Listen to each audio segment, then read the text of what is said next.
Hi guys, Plastic Kraken here, and today I just wanted to do a video on hobby burnout. So I just finished a painting session. I wasn't painting these guys, but yeah, I was just doing a painting session, and I just thought now might be a good time actually to talk a little bit about hobby burnout and what you can actually do to avoid it. So I've got a few little props here that I just quickly grabbed, and I thought some of these might be helpful in explaining the things that can cause us to get burned out in the hobby and what we can do to address it. So, first of all, I think the important thing is just to assess like what is it that's causing you to get burned out? Is it painting the same things over and over again? Are you working on a large army project, for example, and it's just too much? And it just feels never ending to get it actually onto the tabletop. Are you setting your standards too high and then feeling bummed out when you're not hitting the sort of level that you want to be at, or the level that perhaps you see on social media? Are you getting burned out by the fact that rules are changing no quicker than you pick up your codex and you plan out your army? You're trying to get it on the tabletop and things have already changed. Is that what's getting you down? Whatever it is, I think there's ways to address it. And I think you just need to take that step back, assess what's causing it, and then work to address it. So I'm going to talk you through some things that I think will help you, and we'll take a little look as we go. So, first thing, I think it's very important to know that it's okay to take a break. So, if you painting your models and it feels like a chore, this is probably the point where you need to just step away for a little bit. I've often found that if I give it 2 or 3 weeks of not painting, by that time, then I'm absolutely chomping at the bit to get back into it and paint something. So, it's always fine to take a break. The only person putting pressure on you is you. Yeah, you. Stop it. So, yeah, stop putting pressure on yourself. Take a break if you need to. Even if you want to do hobby related things in your break, there's plenty of things you can do. You can play hobby related games if it's Warhammer. There's plenty of good Warhammer games out there. You can watch videos, you can read the lore. Perhaps that codex that has the rules in it that, you're so disappointed have changed now, has a bit of lore in there you could read. There's always something that you could do in the hobby that's not whatever's burning you out. So I think changing things up, taking a break is always good, and even just doing something completely different. Next, I'd say maybe introduce a bit of variety. So I'm using here my Necrons as an example. If you're sick to death of painting lead belcher and everything, Nuln oil and all the rest of it, it can really help you to introduce a bit of variety. So perhaps go for something that's completely different. So recently I was painting up, here we go, some Chaos Space Marines. And as you might imagine from someone painting Chaos Space Marines, the trim was getting to me. Now, I'm someone who actually enjoys a bit of trim from time to time. But when you're just painting one model after the other and you're doing trim again and again and again, it can be really easy to get fed up with that. So what I did then, I switched to some Skaven. And I even, if I can show you, went with like different skin colors on them, did weapons different colors, shields different colors. Here we are. Ooh. Because I didn't want to just be painting the same thing again and again. And I can tell you, I really enjoyed painting these guys. Unique challenges come with the different models that you're painting. So armor is very different from skin and so on, fabrics. So it's good to have a nice bit of variety in there. You can also introduce variety from not just painting, but perhaps you switch to building models instead. I'm someone who likes to build and build and build until I've built a bit too much, to be honest. And then I have to go through the stages of priming and painting and everything. But for me, I'm one of the people that actually loves building quite a lot. But yeah, just switching up to the different parts of the hobby can be really helpful in keeping you from getting burned out. So perhaps there's that box of something that you haven't built yet, a particular character model that you haven't built yet that is on your wish list. It's on your sort of top 10 models to get through. Go and build it. Like take that time. You could also go from painting, units of like 10 5-man units and go to a character instead and do something a bit different that way if you don't have sort of different armies and different things to get through. So yeah, switching up armies, switching up what you're working on, that's all going to help. Variety, I think, makes it so much easier to get through the models that you're working on rather than just slaving away at the same things. Doing the same thing over and over again can be good. Like your Skaven, for example, when you're working on these, doing it again and again, you're gonna get faster and faster with each one because you're working on those skills. You don't have to think about what color am I going to use for this, what color am I going to use for that, because you've already worked that out. But variety has its role to play as well.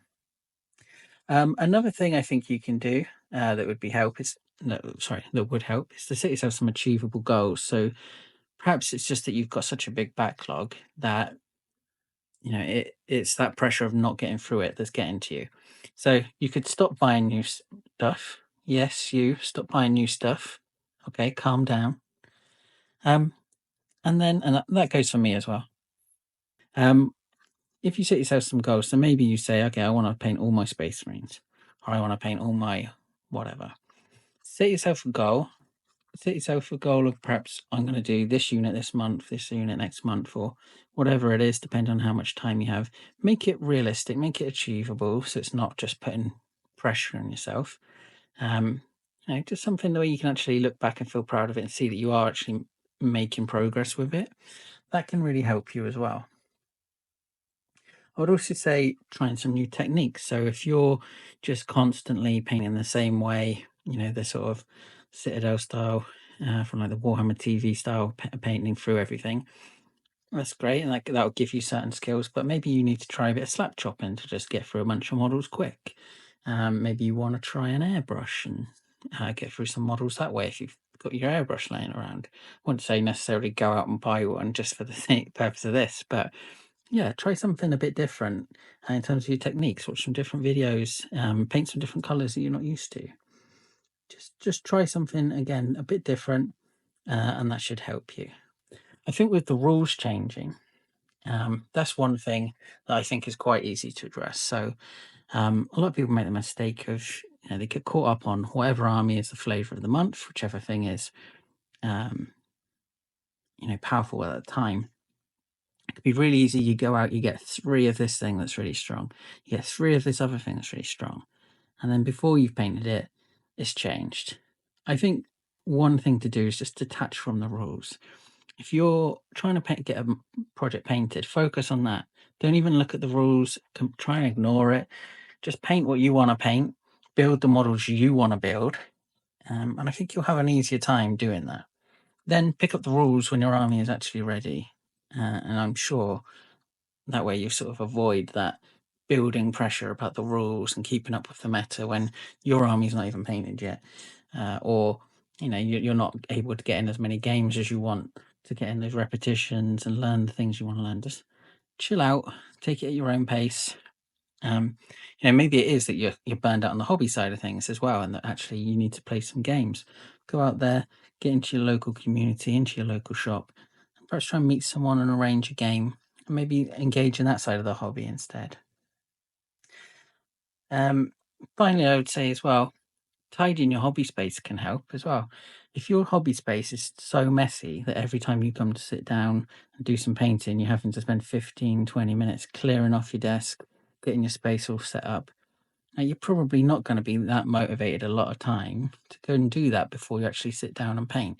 You want to just be able to sit down, pick up your paints, get them on your model. Okay, if you've got everything set up for you already, that's going to really help. So tidying your hobby space, organizing your paints, even all that sort of thing can really help you just get ready, get you up and running quicker. I did say that was the final thing, but I have thought of another one as well.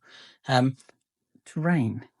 Switch between models and terrain, or perhaps building some terrain. You can even build. Let me see here. There's plenty of videos on YouTube, for example, that teach you how to build terrain out of things like this. So just like a building project is a great way to sort of detach from the painting side of things, which I think is the thing that most people struggle with, which is why I'm mentioning it the most. But yeah, a building project or something like that instead can really help mix things up. I'd also say as well, if you are someone who, um, you know, you sit down to paint something, you don't really fancy it, and you wish you had another model ready. especially in the winter, it's really easy for you you think, right, I'm going to paint this thing instead. And then you remember the weather's terrible outside. I can't actually go and prime it now. So what I like to do is just get some things primed, ready, and have them laying around. So if I fancy, painting something a bit different, going into a different game system, then yeah, I'll dive into that.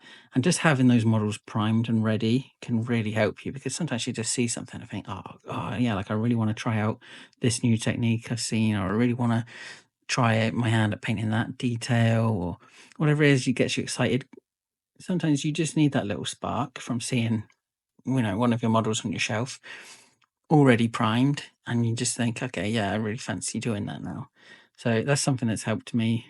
Just jumping into a model here and there and having them all ready to go. I also think if you're someone that's into a particular game and you're getting burnt out on that game, you're a bit you're fed up because you don't really, you know that once you get through your army, you actually got to play the game, and you're not that interested in the end result. Maybe look at a different game system. So you can read the rules of a different game system, pick up the models for a different system. Just do what you want to do at the end of the day. Life's too short to be worrying about what other people are thinking. Life's too short as well to put too much pressure on yourself. So, yeah, essentially take it easy, take a break if you need to, introduce a bit of variety, and yeah, just try and make it fun again if it's become a bit of a chore. Look at this little guy. Is he worried? I don't think so. Anyway, if you have some hobby hacks, some tips that help you, if there's something that you do to break up the monotony of it, and sort of keep things fresh for yourself, please feel free to share them in the comments. I would love to hear them. And if you've enjoyed this, you absolute madman, then please do like, comment, and subscribe. I really do appreciate it. Thank you very much, and bye bye. Bye bye.